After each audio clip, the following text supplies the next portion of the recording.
This episode is brought to you by Sterling Soap Company. How often do you think about your soap? Well, if you answered, not much, maybe you should.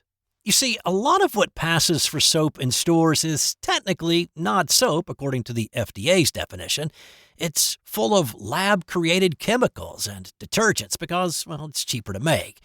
Now, what if you could buy natural soap made from natural ingredients like tallow, palm oil, coconut oil, and scented with essential oils, and for just a little more than you'd pay for grocery store soap?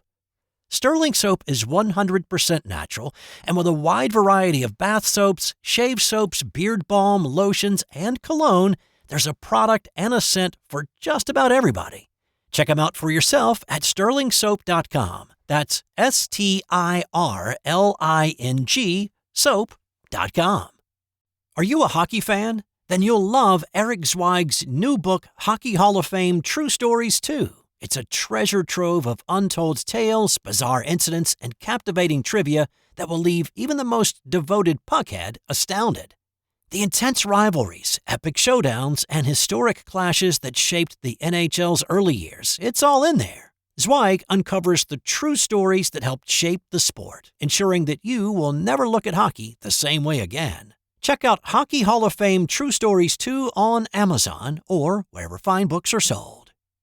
Welcome back to This Day in Sports History, a member of the Sports History Network. Find more info and more podcasts at sportshistorynetwork.com. And hey, this is your host, Steve White, ready to take you on another spin around the sports universe. It's July 26th, and on this day in 1986, Mike Tyson had the quickest knockout of his career. Now, this was Mike Tyson on the way up, and on this night he stepped into the ring with Marvis Frazier, the son of former heavyweight champ Joe Frazier. Tyson was on a friggin' mission at this point in his career. Prior to 86, he had 15 fights under his belt, won all of them by knockout, and only one going past the third round. So he was fighting a lot and winning quickly. In the first 7 months of 86, Tyson had already fought 9 times, won all of those, 7 by knockout. Iron Mike had worked his way up to the number 2 boxer in the WBC and was on course to challenge for the heavyweight title held at that point by Trevor Berbick. Even though Marvis Frazier had a 16-1 record with 7 knockouts, and he had fought Larry Holmes in 83, he was a huge underdog in this fight, and he really was not ready for what was just about to come at him. This fight was in Glen Falls, New York, in a 4,800-seat arena just 90 miles from Tyson's hometown of Catskill, and so the gathered crowd was definitely in his corner.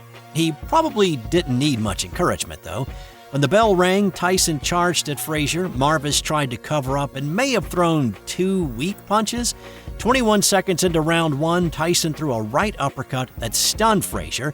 He followed that up with 2 more uppercut rights, and Frazier dropped to his knees in the corner.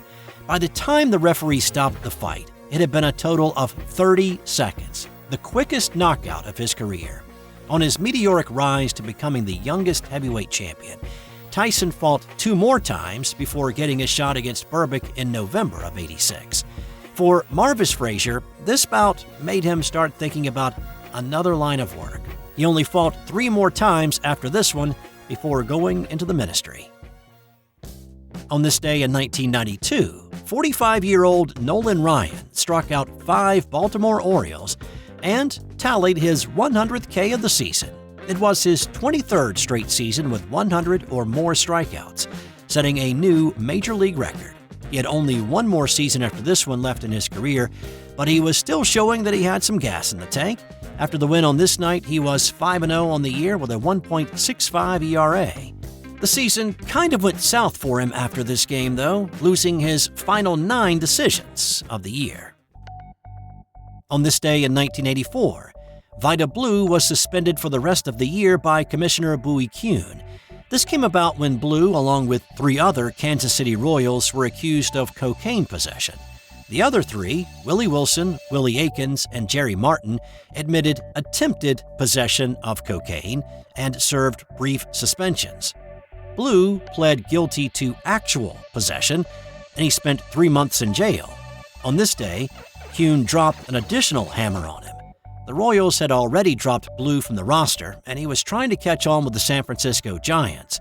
But Kuhn's suspension put the kibosh on that, prohibiting him from working for any team until the 1985 season. He did eventually sign on with the Giants, and he pitched for another 2 years in the majors before retiring. In 1948, it was the last public appearance of Babe Ruth. At this point, Ruth had already checked into the hospital where he would eventually pass away. On this night, he stepped out one last time to attend the premiere of The Babe Ruth Story, a highly fictionalized version of his own life. He was barely able to speak at this point and didn't do much more than wave at those in attendance. After the movie, which is considered by critics to be one of the worst films ever made, he went back to the hospital where he died 3 weeks later.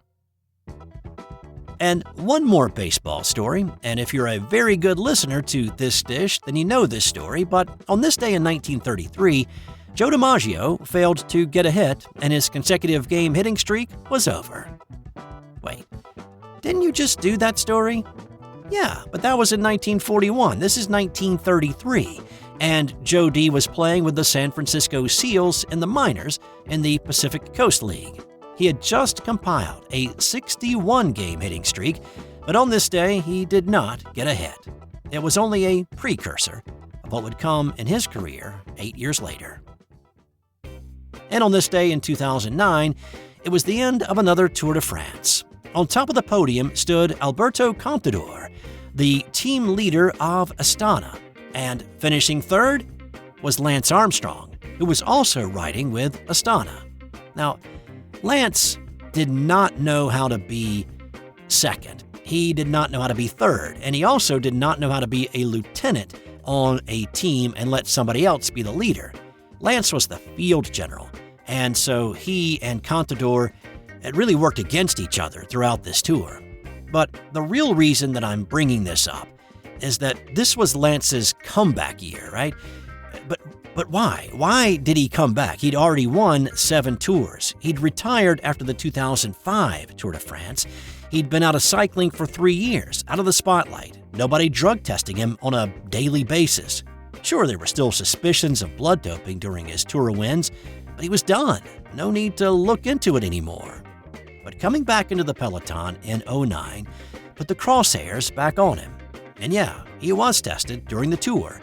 And then when he came back in 2010, he was tested again. But I'm just asking the question because it wasn't until 2012 that USADA, the drug testing agency of the U.S., accused Armstrong of blood doping. And those were from the samples taken during the 2009 and 10 season in Tour de France. And that's the evidence that actually ended up sticking to him and causing his downfall. He'd weathered all the storms up to that point.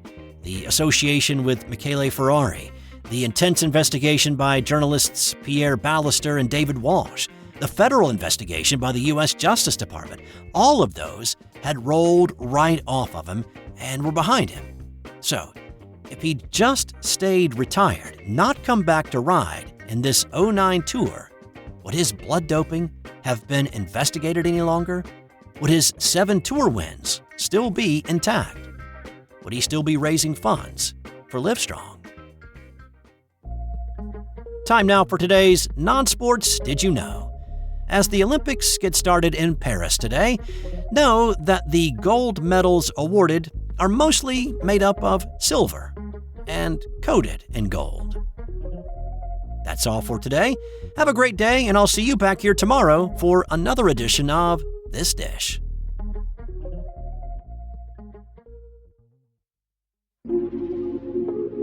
This has been an original Thrive Suite production. Hey there, sports history fan. This is Arnie Chapman, a.k.a. the Football History Dude, and I hope that you enjoyed this recent episode presented by the Sports History Network and were able to learn some good old-fashioned sports history knowledge nuggets. I started the Sports History Network back in 2020 with the mission to help podcasters find a community of like-minded sports history nerds, as well as helping aspiring podcasters to start their own shows. We have a little bit over 30 shows on the network right now covering all sorts of sports history. But as far as I'm concerned, we're just at the toothpick in the ocean moment, that can't even figure it out because there's so much more coming. We wanted to create the ultimate headquarters for sports yesteryear, starting with Podcast Network and our website, but we're going to continue to move into other mediums as well. And here's the cool part, because we want you to be part of our team. So if you're interested in starting your own podcast, or maybe being a guest on one of our shows, or who knows, maybe even writing an article for us over on the website. Seriously, all you gotta do is reach out to us on the contact page over at sportshistorynetwork.com. You can be as technologically savvy as a Neanderthal tapping on a stone trying to figure out this whole hieroglyphics thing back in the day. Again, it doesn't matter, because even if you don't understand the whole podcast space, we have a production team that can pretty much help you out with doing everything. All you gotta do, head over to sportshistorynetwork.com, head to the contact page, fill it out. That message goes right to me, and I'll reach out to you as soon as I can. But for now, dude, I'm through if you're through.